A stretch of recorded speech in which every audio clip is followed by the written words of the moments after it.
Hey everyone, excited to be live here today. I promised you guys a live to talk about collapsing time.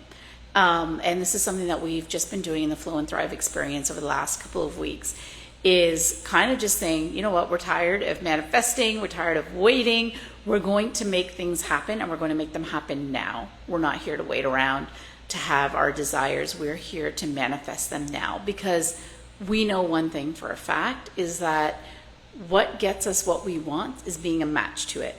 That is it, right? The funny thing is, as humans, we create a lot of other stories around that. But really, truly, it comes down to being a match to what we want. So we've been playing with this in the Flow and Thrive experience, and crazy things have been happening, guys. People have manifested things within 24 hours. People have manifested stuff that they thought would take months, in days. People have manifested things they never thought they would never have in 24 hours. I've manifested incredible things in 24 hours. Welcome, everybody. So if you have questions about collapsing time, drop them in the chat. For anyone who doesn't know, what do I mean by collapsing time? So collapsing time is, in essence, reducing the time between wanting something and actually having it. Right? We don't need to wait for our manifestations. And this is the decision we made in the Flow and Thrive experience. So we're not waiting anymore, right? Patience here is not a virtue. It's not something we need to have when we're manifesting. We can actually have our desires way faster than we think.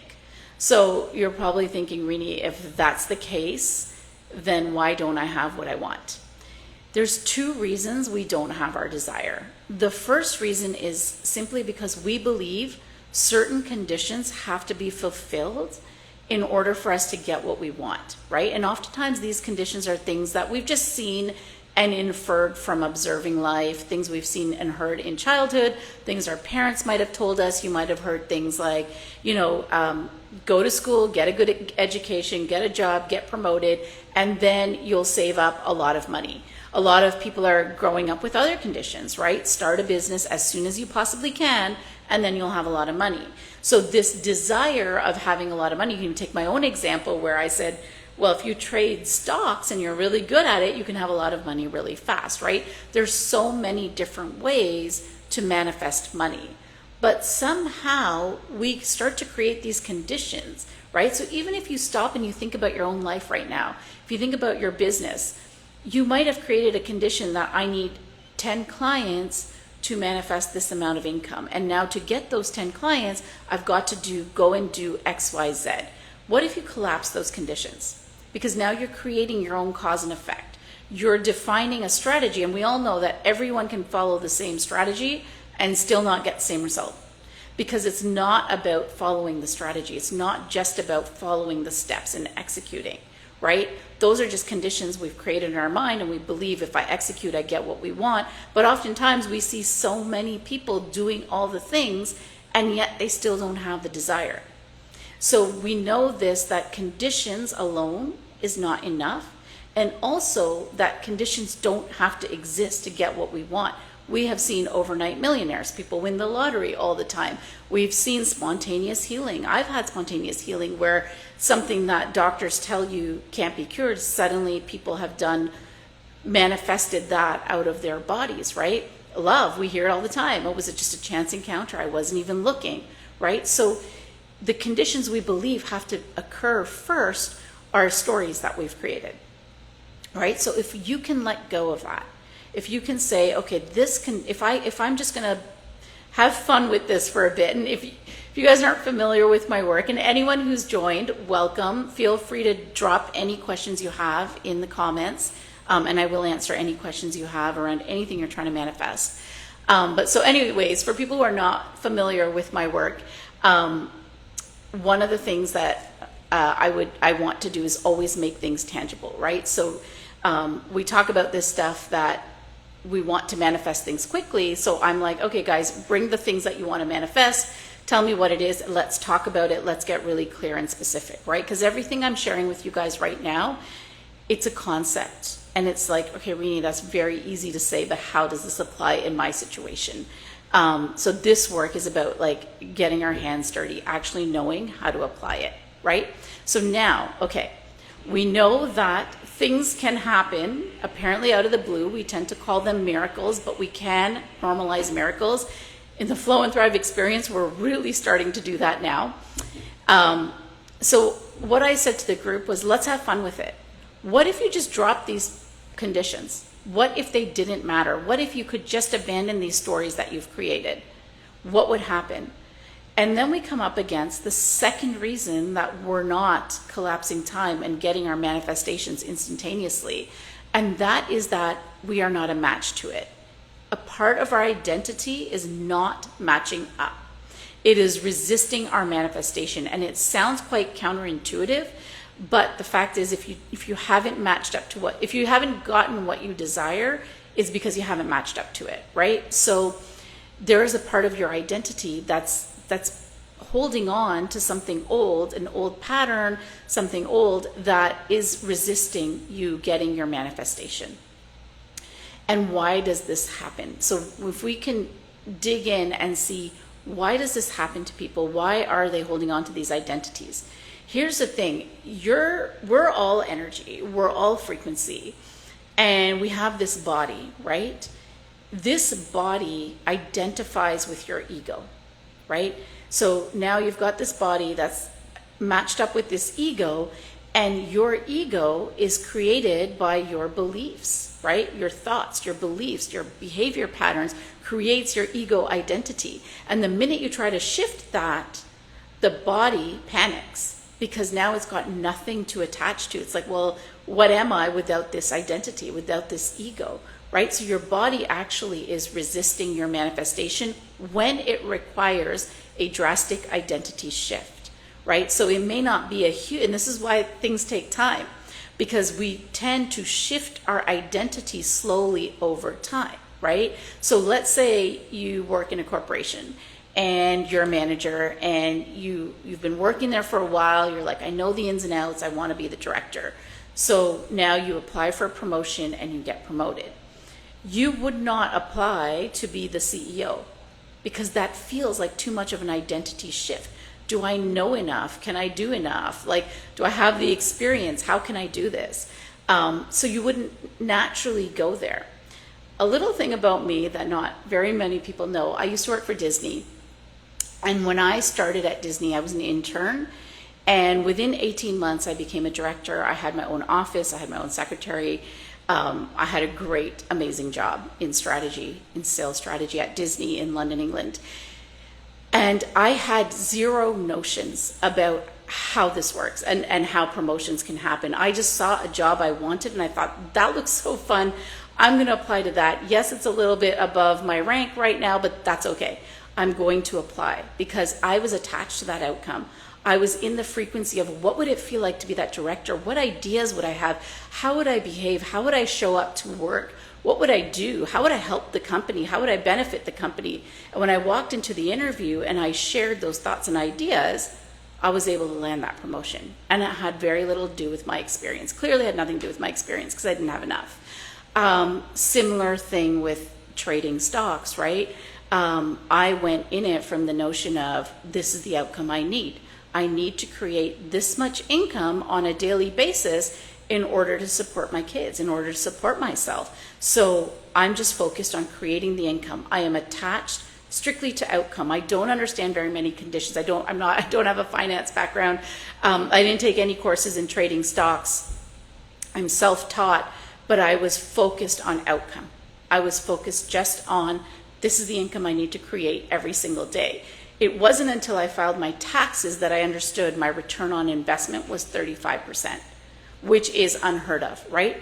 But because I had no conditions attached to it, I had no identity attached to it, right? There was no part of me that was holding on to any beliefs around money. It was the identity that I had assumed, which I had to assume in that moment, is I'm a mother providing for her children. And so I've got to figure this out. And this is why when our back is up against the wall and our survival is at risk, our body will very quickly adapt a new identity. It will jump into a new identity very quickly because it's like, okay, survival is at risk. If survival is not at risk, it sees it the other way around, and the body thinks, oh, my survival is at risk if I do adopt this new identity, right? So you could shock your system into collapsing time, but that's not what we're going to do here. What we're going to do is look at the fact, and this is the work I did with the girls, is I said, well, this then should be like any other muscle in the body. It's something your body just adapts to. So the more you start to detach from your ego and detach from your identity, when it feels a little less risky, it feels a little bit more safe, you start to build a muscle. And you can flex this muscle, right? It gets easier and easier. Your body gets used to it. It says, oh, okay, we can shift our identity. We can match up to new things, and it's okay. It works out. It's like going to the gym. It's like any other muscle in the body. You can flex it. So we play a lot in the Flow and Thrive experience. So we started to play with it. We started to have fun and say, okay, I'm dropping preconceived notions. I'm dropping my identity. And what I'm going to do is I'm going to surrender to the desire. And when we talk about surrender to the desire, what we mean here is that we surrender our identity, we surrender the preconceived conditions we believe have to exist to get our desire, and the last thing, which was so important, is we surrender the identity we hold about other people. And this is a big one. This was the tricky one that for one of the girls, I'm going to share her example in a moment. Her manifestation was all around having an experience with someone she really cared about, having a fun, joyful dinner without tension, without argument, with someone that she truly cared about. And she felt so disconnected from that desire. She thought that's never going to happen. And I asked why, and she said, well, this is how that person is. I said, you've created that identity. You have created that identity, but I get it. They have showed up in the past. They have done certain things. They say certain things. They hold certain opinions and beliefs. Great. However, you can shift the identity you have created for them. And I said, what if you drop that part of the identity that you're creating for that person? So you drop that. And she also said, actually, she said, it might work well if we have a drink, right? It might just ease the tension. And I said, that's a condition. Right? So here's what I challenged her with. I said, I want you to not have any conditions. So whether there's a glass of wine involved or not, it's not going to affect the outcome.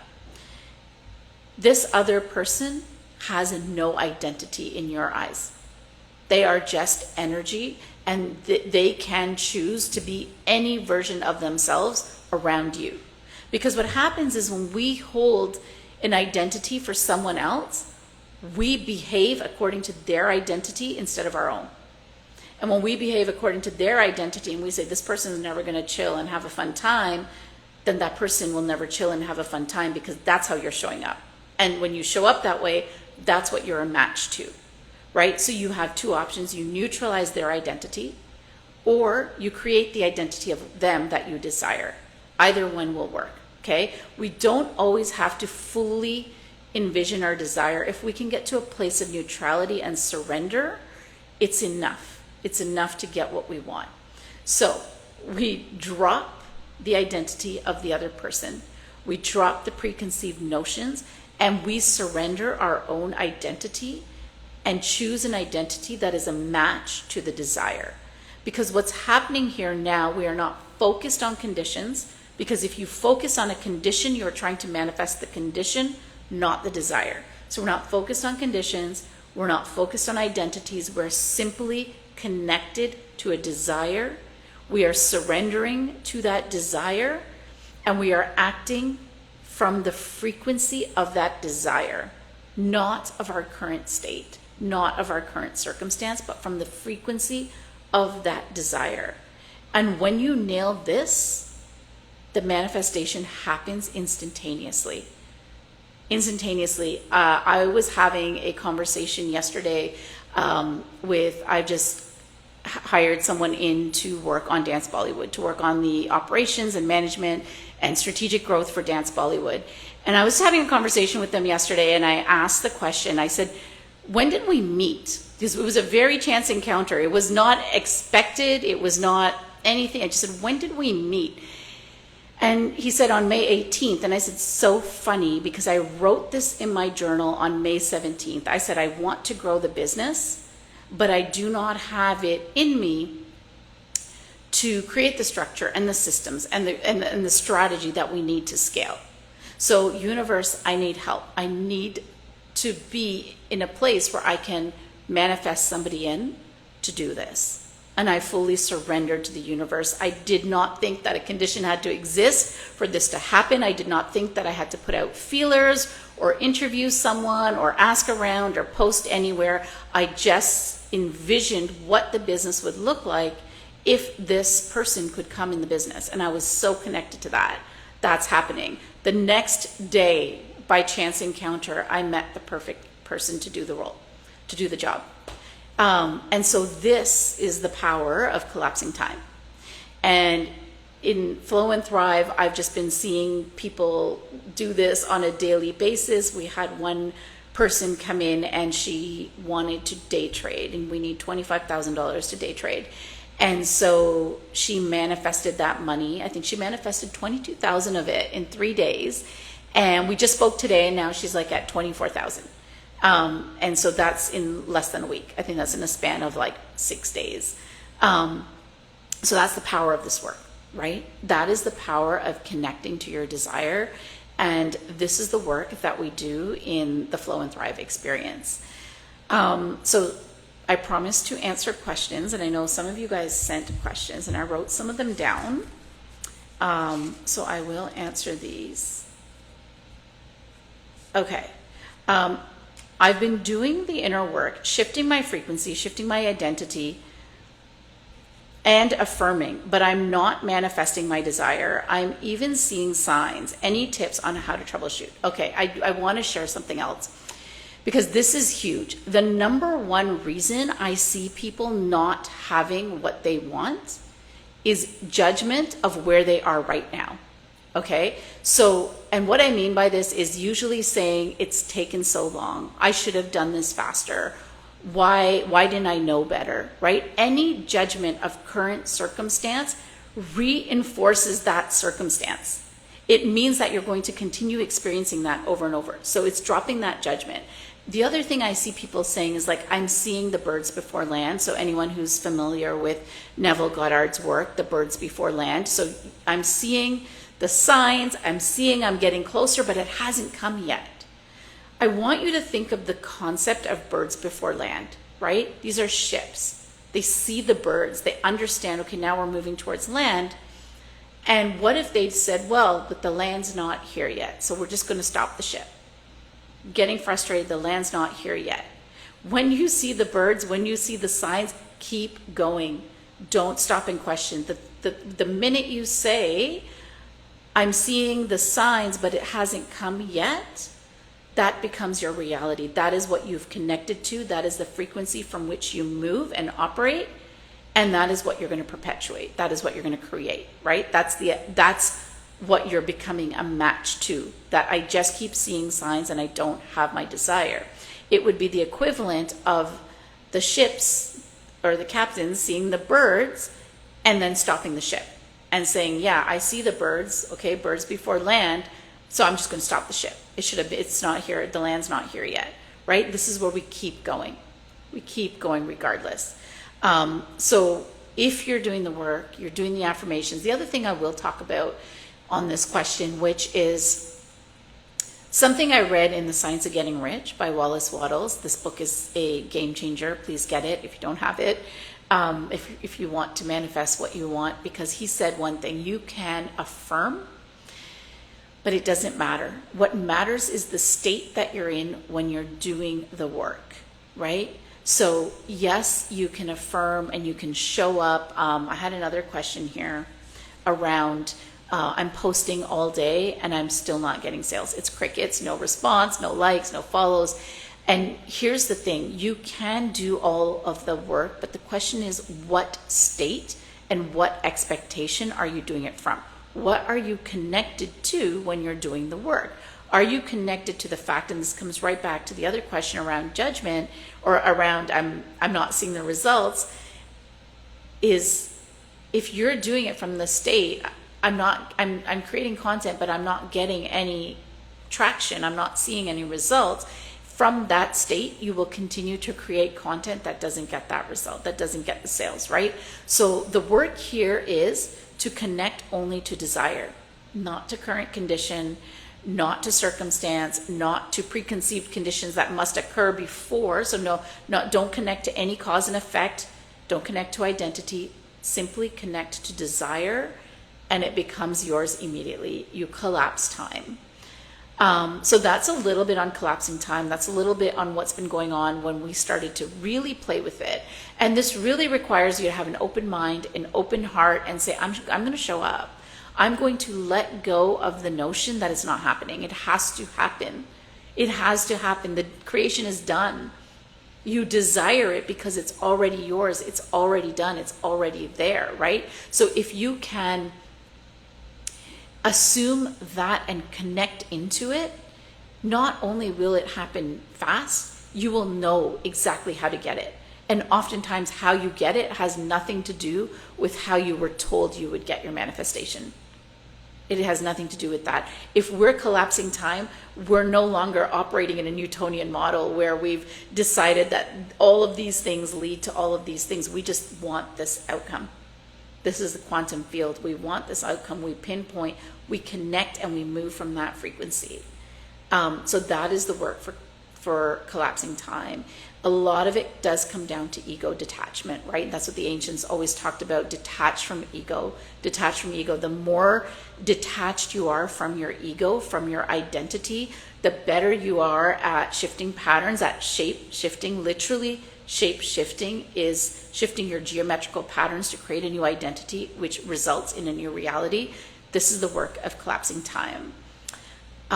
So thank you for everyone that joined live. Thank you for everyone who watched the whole replay. If you enjoyed this, if you want to learn more about collapsing time or being part of the Flow and Thrive experience, send me a DM. If you have more questions, message me, send me a DM with your questions, and I'll do another live and answer them.